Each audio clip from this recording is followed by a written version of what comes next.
সৰুসজাই ক্ৰীড়া প্ৰকল্পত আয়োজিত বৃহৎ নিযুক্তি সমাৰোহত ৰাজ্যৰ ২৯,৭০১ গৰাকী শিক্ষকক নিযুক্তি পত্ৰ প্ৰদান। দেশৰ গাঁও অঞ্চলৰ জনসাধাৰণ আৰু কৃষকসকলৰ উন্নয়নৰ হকে চৰকাৰ বদ্ধপৰিকৰ বুলি কেন্দ্ৰীয় কৃষি মন্ত্ৰী নৰেন্দ্ৰ সিং টোমাৰৰ ৰাজ্যসভাত মন্তব্য। উত্তৰ পূৰ্বাঞ্চলত ৰেলৱেৰ উন্নয়নৰ বাবে সৰ্ববৃহৎ বৃদ্ধিৰে কেন্দ্ৰীয় বাজেটত ৮,০৬০ কোটি টকা আবণ্টন। আৰু চেন্নাইত ভাৰত আৰু ইংলেণ্ডৰ মাজৰ প্ৰথম ক্ৰিকেট টেষ্টৰ প্ৰথম দিনা ইংলেণ্ডৰ ৩ উইকেটত ২৬৩ ৰান সংগ্ৰহ। নমস্কাৰ, পুৱাৰ বাতৰিৰ সৈতে ষ্টুডিঅত মই ৰশ্মিৰেখা শৰ্মা। এতিয়া বিতং বাতৰি। মুখ্যমন্ত্ৰী সৰ্বানন্দ সোণোৱালে কালি গুৱাহাটীৰ সৰুসজাই ক্ৰীড়া প্ৰকল্পত আয়োজিত নিযুক্তি সমাৰোহত ৰাজ্যখনৰ ২৯,৭০১ গৰাকী শিক্ষকক নিযুক্তি পত্ৰ প্ৰদান কৰে। এই শিক্ষকসকলৰ ভিতৰত ৪,২৬০খন নতুনকৈ প্ৰাদেশিক বিদ্যালয়ৰ ১৬,৪৮৪ জন শিক্ষকো আছে। বাকী ১৩,২১৭ জন হৈছে প্ৰাথমিক, উচ্চ প্ৰাথমিক আৰু উচ্চ মাধ্যমিক বিদ্যালয়ৰ বাবে টেট উত্তীৰ্ণ প্ৰাৰ্থী। অনুষ্ঠানত ভাষণ দি মুখ্যমন্ত্ৰীয়ে শিক্ষকসকলক অভিনন্দন জনাই কয় যে আত্মনিৰ্ভৰ ভাৰত তথা আত্মনিৰ্ভৰ অসম গঢ়িবৰ বাবে ভৱিষ্যতৰ খনিকৰক সাজু কৰাৰ দায়িত্ব শিক্ষকসকলে পালন কৰিব লাগিব। অসমৰ ছাত্ৰ ছাত্ৰীসকলে নিজকে শ্ৰেষ্ঠ বুলি প্ৰতিপন্ন কৰিব পৰাকৈ শিক্ষকসকলে তেওঁলোকক শিক্ষাদান কৰিব লাগিব বুলি মুখ্যমন্ত্ৰীয়ে মত প্ৰকাশ কৰে। অনুষ্ঠানত ভাষণ দি শিক্ষামন্ত্ৰী ড হিমন্ত বিশ্ব শৰ্মাই কয় যে অহা কেইদিনমানৰ ভিতৰতে ৫,০০০ শিক্ষকৰ চাকৰি নিয়মীয়াকৰণ কৰা হ'ব। তদুপৰি চৰকাৰে ৰাজ্যখনৰ প্ৰতিখন জিলাত এখনকৈ বিশ্ববিদ্যালয় স্থাপনৰ লক্ষ্য লৈছে বুলিও ড শৰ্মাই মন্তব্য কৰে। অনুষ্ঠানত শিক্ষা বিভাগৰ ৰাজ্যমন্ত্ৰী ভৱেশ কলিতা, শিক্ষা বিভাগৰ প্ৰধান সচিব বি কল্যাণ চক্ৰৱৰ্তী, আয়ুক্ত সচিব প্ৰীতম শইকীয়াকে ধৰি শিক্ষা বিভাগৰ শীৰ্ষ বিষয়াসকল উপস্থিত আছিল।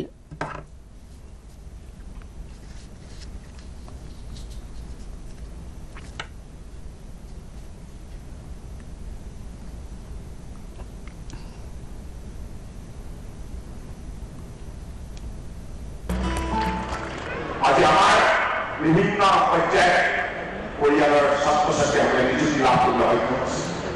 এপিএছচি হওক, শিক্ষাই হওক, ইয়াত কোনো ধৰণৰ স্বজনপ্ৰীতি নাই, কোনো ধৰণৰ পক্ষপাতিতা নাই।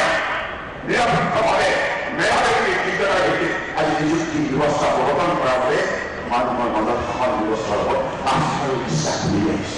২৯,৭০১ গৰাকী শিক্ষকৰ হাতত প্ৰাদেশিকৰণ আৰু নতুন নিযুক্তি দুয়োটাৰ জৰিয়তে আমি নিযুক্তি পত্ৰ তুলি দিলোঁ। অহা ৫ বছৰত এতিয়া শিক্ষা বিভাগে গুণগত শিক্ষাৰ ওপৰত মনোনিৱেশ কৰিব পাৰিব, যাতে সমস্যাৰ পৰা মুক্ত এটা শিক্ষা বিভাগে নিজৰ মুখ্য দায়িত্ব পালন কৰিব পাৰে। শিৱসাগৰ ডিষ্ট্ৰিক্টত এতিয়া মই নিযুক্তি পাইছোঁ আৰু এই নিযুক্তিত যথেষ্ট স্বচ্ছ আৰু নিকাজী হৈছে আৰু আমাৰ প্ৰজন্মটো সঁচাকৈ আমি উৎফুল্লিত হৈছোঁ আৰু সঁচাকৈ বহুত ভাল লাগিছে। মই শিক্ষক হিচাপে কৰ্মৰত হৈ আছোঁ ৰঙিয়া ব্লকৰ আণ্ডাৰত ২ নং শিমলুৱা প্ৰাথমিক বিদ্যালয়ত আৰু আজি ৰেগুলাৰ এপইণ্টমেণ্টৰ কাৰণে আহিছোঁ ইয়াতে। খুবেই ভাল লাগিছে, আমি অপেক্ষা কৰি আছোঁ। প্ৰধানমন্ত্ৰী নৰেন্দ্ৰ মোদীৰ নেতৃত্বত দেশৰ গাঁৱৰ জনসাধাৰণ আৰু কৃষকসকলৰ উন্নয়নৰ হকে চৰকাৰ দায়বদ্ধ বুলি কেন্দ্ৰীয় কৃষি মন্ত্ৰী নৰেন্দ্ৰ সিং টোমৰে কালি ৰাজ্যসভাত মন্তব্য কৰে। ৰাষ্ট্ৰপতিৰ ভাষণৰ ওপৰত ধন্যবাদসূচক প্ৰস্তাৱৰ ওপৰত আলোচনা কৰি কৃষি মন্ত্ৰীগৰাকীয়ে কয় যে কৃষক সংগঠনৰ লগত কেইবালানিও আলোচনা কৰাৰ পিছতো কোনো এটা সংগঠনে তেওঁলোকে ভবা ধৰণে প্ৰস্তাৱ আগবঢ়াবলৈ সমৰ্থ নহল। তেওঁ আৰু কয় যে মুকলি বজাৰত কৃষকসকলে মাণ্ডিৰ ওপৰত থকা কৰ দিব নালাগে। মন্ত্ৰীগৰাকীয়ে দৃঢ়তাৰে কয় যে কৃষকসকলৰ স্বাৰ্থ ৰক্ষাৰ কাৰণে নতুন কৃষি আইনে কৃষকসকলক যিকোনো মুহূৰ্ততে ঠিকাৰ পৰা ওলাই অহাৰ অধিকাৰ প্ৰদান কৰিছে। কৃষকসকলৰ আয় দুগুণ কৰাৰ লক্ষ্যত চৰকাৰ দায়বদ্ধ আৰু নতুন আইন কেইখন এই লক্ষ্যত উপনীত হোৱাৰ এক আহিলা বুলিও তেওঁ কয়। भारत सरकार नरेंद्र मोदी जी का नेतृत्व पूरी तरह किसानों के प्रति प्रतिबद्ध है, किसानों के प्रति समर्पित है। किसान आंदोलन के लिए हम लोगों ने लगातार उनको सम्मान देने की कोशिश की है, 12 बार ससम्मान बुलाकर बातचीत की है। एक शब्द भी हमने उनके बारे में इधर उधर नहीं बोला। संवेदनशीलता के साथ विचार किया है, लेकिन हमने ये जरूर कहा है कि आप प्रावधान में कहां गलती है विनम्रता पूर्वक हमारा ध्यान आकर्षित करिए। কৃষি আইনকেইখনৰ বিৰুদ্ধে বিৰোধী সদস্যসকলে অব্যাহত ৰখা প্ৰতিবাদৰ কাৰণে কালি লোকসভা সোমবাৰলৈকে স্থগিত ৰখা হয়। কালি প্ৰথমবাৰ স্থগনৰ পাছত সন্ধিয়া 6 বজাত সদন পুনৰ মিলিত হোৱাৰ লগে লগে বিৰোধী পক্ষৰ সাংসদসকলে চৰকাৰৰ বিৰুদ্ধে পুনৰ ধ্বনি দি অধ্যক্ষৰ আসনৰ ওচৰলৈ আগবাঢ়ি যায় আৰু হুলস্থুলীয়া পৰিৱেশৰ কাৰণে সদন স্থগিত ৰখা হয়। ইয়াৰ পূৰ্বে বিয়লি 4 বজাত কংগ্ৰেছ, ডিএমকে, টিএমচি, বাওপন্থী দলসমূহ, সমাজবাদী পাৰ্টি আৰু অন্যান্যসকলে চৰকাৰৰ বিৰুদ্ধে ধ্বনি দিবলৈ লোৱাত অধ্যক্ষ ওম বিৰলাই সদস্যসকলক শৃংখলা অব্যাহত ৰাখিবলৈ আহ্বান জনায়। অধ্যক্ষ বিৰলাই অতি কম সময়ৰ ভিতৰতে কোভিড-19 টীকা উদ্ভাৱন কৰাৰ বাবে ভাৰতৰ বিজ্ঞানীসকলক ধন্যবাদ জনায়। হুলস্থুলীয়া পৰিৱেশৰ মাজতে আৰম্ভ কৰা প্ৰশ্নোত্তৰ কালছোৱাত স্বাস্থ্যমন্ত্ৰী ডক্টৰ হৰ্ষবৰ্ধনে কয় যে এতিয়ালৈকে 22খন দেশৰ পৰা কোভিড টীকা যোগানৰ বাবে অনুৰোধ পোৱা হৈছে। ইয়াৰে 15খন দেশলৈ মঞ্জুৰী সাহায্য হিচাপে টীকা যোগান ধৰা হৈছে বুলিও তেওঁ কয়। ৰাষ্ট্ৰপতি ৰামনাথ কোবিন্দে কয় যে বিশ্ব দৰবাৰত প্ৰতিৰক্ষাৰ ক্ষেত্ৰত ভাৰতৰ স্থিতি আৰু অধিক সবল কৰি তুলিছে। বাংগালুৰুত অনুষ্ঠিত 13 সংখ্যক এৰো ইণ্ডিয়া প্ৰদৰ্শনীৰ কালি অন্তিম কাৰ্যসূচীত অংশগ্ৰহণ কৰি ৰাষ্ট্ৰপতিয়ে কয় যে বিগত বৰ্ষত কৰোনা মহামাৰীৰ সময়ত দেশে বহু সমস্যাৰ সন্মুখীন হ'বলগীয়া হৈছে। তেনে প্ৰত্যাহ্বানৰ মাজত এৰো ইণ্ডিয়া 2021 সফলভাৱে আয়োজন কৰা হৈছে। বিগত 6 বছৰে প্ৰতিৰক্ষা আৰু মহাকাশ ক্ষেত্ৰত হোৱা সংস্কাৰসমূহে বিনিয়োগকাৰী তথা বেচৰকাৰী সংস্থাসমূহক যথেষ্ট সুবিধা প্ৰদান কৰিছে বুলিও ৰাষ্ট্ৰপতিগৰাকীয়ে ভাষণ প্ৰসংগত মন্তব্য কৰে।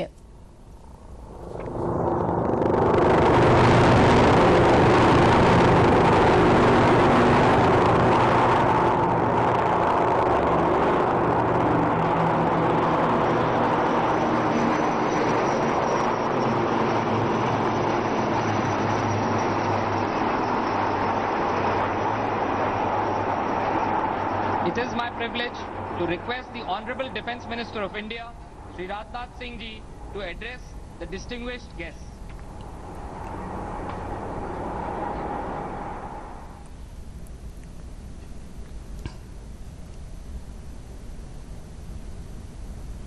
I am delighted to be here today among you all for the valedictory ceremony of the 13th edition of Aero India and to witness the Grand International Aero Show. The participation of defense ministers and senior defense officials from several nations and many business leaders from around the world has added a significant value to this event. I am sure that the delegates would have experienced the vibrant energy of a new India and witnessed our vast capabilities as well as many opportunities that our country offers in the defense and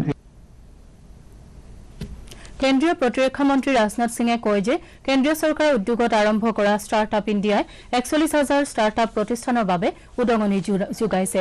ইয়াৰ ফলত প্ৰায় ৪,৭০,০০০ নিযুক্তিৰ সৃষ্টি হোৱাৰ লগতে প্ৰায় ৪,৫০০ কোটি টকা বিনিয়োগ হ'ব। বাংগালুৰুত চলি থকা এৰো ইণ্ডিয়া প্ৰদৰ্শনীত আজি অনুষ্ঠিত ষ্টাৰ্টআপ মন্থন শীৰ্ষক এখন আলোচনা চক্ৰত দিয়া ভাষণ প্ৰসংগত মন্ত্ৰীগৰাকীয়ে এই মন্তব্য কৰে। এৰো ইণ্ডিয়া প্ৰদৰ্শনীত অংশগ্ৰহণ কৰা ৪৫গৰাকী অতি ক্ষুদ্ৰ আৰু মজলীয়া উদ্যোগীয়ে ২০৩ কোটি টকা মূল্যৰ প্ৰতিৰক্ষা বাহিনীৰ সা-সঁজুলি যোগান ধৰাৰ বাবে অনুমতি লাভ কৰিছে।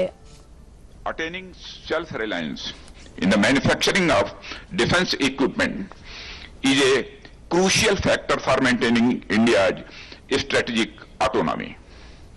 The IDEX initiative stands out as one of the most effective and well-executed defense startup ecosystem created in our country. ভাৰতীয় ৰিজাৰ্ভ বেংকে মুদ্ৰানীতিৰ ক্ষেত্ৰত স্থিতাৱস্থা বাহাল ৰাখিবলৈ সিদ্ধান্ত লৈছে। আৰবিআই কালি প্ৰকাশ কৰা মতে মুদ্ৰানীতিৰ পৰ্যালোচনাত ৰেপো হাৰ 4% অপৰিৱৰ্তিত ৰখাৰ লগতে ৰিভাৰ্ছ ৰেপো হাৰ 3.35% নিৰ্ধাৰণ কৰা হৈছে। অৰ্থনৈতিক বিকাশ ত্বৰান্বিত কৰাৰ লগতে কোভিড-19ৰ প্ৰভাৱৰ জোৰা মৰাৰ উদ্দেশ্যে চলিত বিত্তীয় বৰ্ষৰ লগতে প্ৰয়োজন সাপেক্ষে এই ব্যৱস্থা বাহাল থাকিব। এই বিষয়ে ঘোষণা কৰি আৰবিআইৰ গভৰ্ণৰ শক্তিকান্ত দাসে কয় যে 2021-22 বিত্তীয় বৰ্ষৰ বাবে মুঠ ঘৰুৱা উৎপাদনৰ বিকাশৰ হাৰ 10.5% নিৰ্ধাৰণ কৰা হৈছে।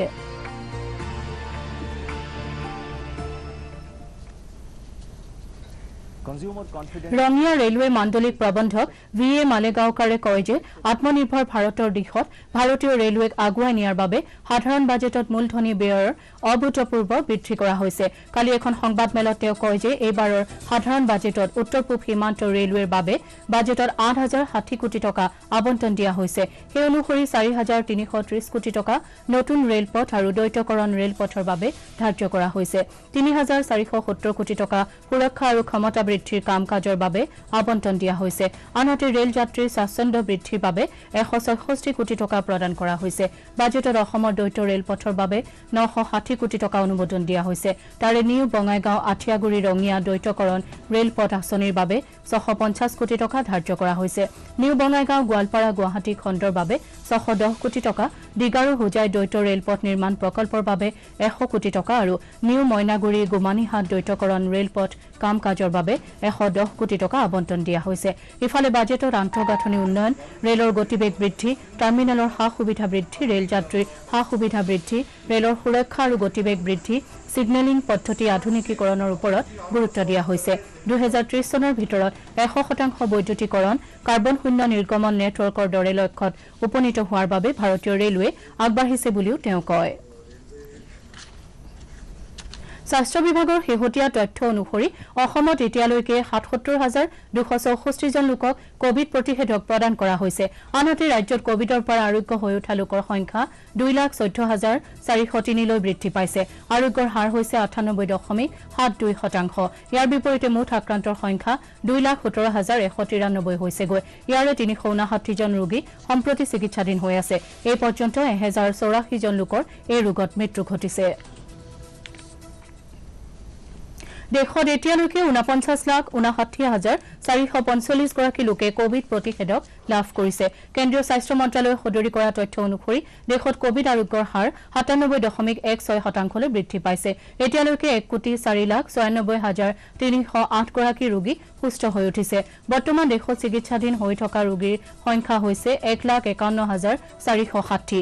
শেহতীয়াকৈ 12,000ৰো অধিক লোক নতুনকৈ কোভিড-19ত আক্ৰান্ত হোৱাৰ ফলত দেশত মুঠ আক্ৰান্তৰ সংখ্যা 1,08,02,591 হৈছেগৈ। এই পৰ্যন্ত দেশত 1,54,823 গৰাকী লোকৰ এই ৰোগত মৃত্যু হৈছে।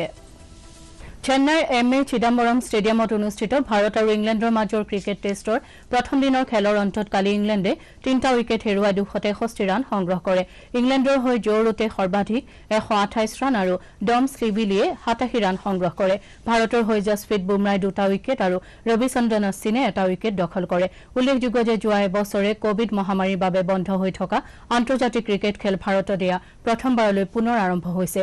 4খনীয়া এই শৃংখলাত জয়ী হোৱা দলটোৱে ICC আন্তৰ্জাতিক টেষ্ট চেম্পিয়নশ্বিপত অংশগ্ৰহণ কৰাৰ সম্ভাৱনা আছে আৰু চলিত বছৰৰ জুনত লৰ্ডছত হ'বলগীয়া টেষ্ট মেচত নিউজিলেণ্ডৰ মুখামুখি হ'ব।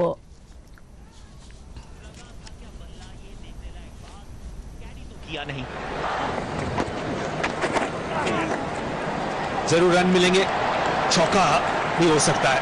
तेज आउटफील्ड नियंत्रण में थे नहीं। অসম চৰকাৰে চাহ বাগিচাৰ শ্ৰমিকসকলৰ আৰ্থিক উন্নয়নৰ স্বাৰ্থত গ্ৰহণ কৰা অভিলাষী আঁচনি অসম চাহ বাগিচা ধন পুৰস্কাৰ আঁচনি 2020ৰ অধীনত বাক্সাৰ ফাতেমাবাদ চাহ বাগিচাৰ 1,070 গৰাকী পুৰুষ মহিলা শ্ৰমিক হিতাধিকাৰীৰ মাজত কালি আঁচনিৰ ধনৰ অনুমোদন পত্ৰ বিতৰণ কৰা হয়।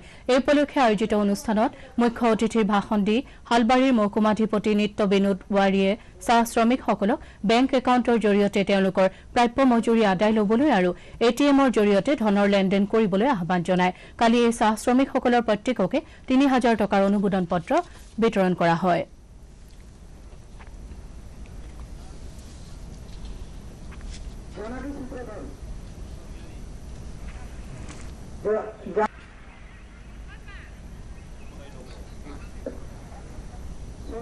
বিশিষ্ট নাট্যকাৰ পৰিচালক অৰূপ চক্ৰৱৰ্তীৰ বিয়োগত মুখ্যমন্ত্ৰী সৰ্বানন্দ সোণোৱালে গভীৰ শোক প্ৰকাশ কৰিছে। এটা শোকবাৰ্তাত সোণোৱালে কয় যে জীৱনকালত একান্ত নিষ্ঠা আৰু ঐকান্তিকতাৰে প্ৰয়াত অৰূপ চক্ৰৱৰ্তীয়ে ৰাজ্যখনৰ নাট্য আন্দোলনক আগুৱাই নিয়া দিশত অনবদ্য অৰিহণা আগবঢ়াই গৈছে। নিউ আৰ্ট প্লেয়াৰ্ছৰ এগৰাকী সক্ৰিয় বিষয়ববীয়া হিচাপেও চক্ৰৱৰ্তীয়ে বিশেষ ভূমিকা পালন কৰিছে বুলি উল্লেখ কৰি সোণোৱালে কয় যে তেওঁৰ বিয়োগ অসমৰ সাংস্কৃতিক জীৱনৰ বাবে অপূৰণীয় ক্ষতি। উল্লেখযোগ্য যে যোৱা নিশা বাৰ্ধক্যজনিত কাৰণত নিজ বাসভৱনত চক্ৰৱৰ্তী দেহাৱসান ঘটে মৃত্যুৰ সময়ত তেওঁৰ বয়স আছিল 85 বছৰ প্ৰয়াত চক্ৰৱৰ্তীয়ে অজন্তা আলপনা আগমনী নাটকীয় IPC 379 মঞ্চত শ্ৰী পঞ্চানন শৰ্মা আদি কেইবাখনো পূৰ্ণাংগ আৰু একাংকিতা নাটৰ ৰচনাৰ জৰিয়তে ৰাজ্যৰ নাট্য জগতখন সমৃদ্ধ কৰি গৈছে তেখেতৰ মৃত্যুত নিউ আৰ্ট প্লেয়াৰ্ছকে ধৰি সমাজ আৰু সংস্কৃতি সেৱী সমাজ অনুষ্ঠানসমূহে শোক প্ৰকাশ কৰিছে বাতৰি শেষ কৰাৰ আগতে প্ৰধান বাতৰিসমূহ আকৌ এবাৰ গুৱাহাটীৰ সৰুসজাই ক্ৰীড়া প্ৰকল্পত আয়োজিত বৃহৎ নিযুক্তি সমাৰোহত ৰাজ্যৰ 29,701 শিক্ষকক নিযুক্তি পত্ৰ প্ৰদান দেশৰ গাঁও অঞ্চলৰ জনসাধাৰণ আৰু কৃষকসকলৰ উন্নয়নৰ হকে চৰকাৰ বদ্ধপৰিকৰ বুলি কেন্দ্ৰীয় কৃষি মন্ত্ৰী নৰেন্দ্ৰ সিং টোমাৰৰ ৰাজ্যসভাত মন্তব্য উত্তৰ পূৰ্বাঞ্চলত ৰেলৱেৰ উন্নয়নৰ বাবে সৰ্ববৃহৎ বৃদ্ধিৰে কেন্দ্ৰীয় বাজেটত 8,060 কোটি টকা আবণ্টন আৰু চেন্নাইত ভাৰত আৰু ইংলেণ্ডৰ মাজৰ প্ৰথম ক্ৰিকেট টেষ্টৰ প্ৰথম দিনা ইংলেণ্ডৰ 3 উইকেটত 263 ৰান সংগ্ৰহ আমাৰ আজিৰ পুৱাৰ বাতৰি ইমানতে শেষ হ'ল পৰৱৰ্তী বাতৰি আবেলি 4 বজাত প্ৰচাৰিত হ'ব নমস্কাৰ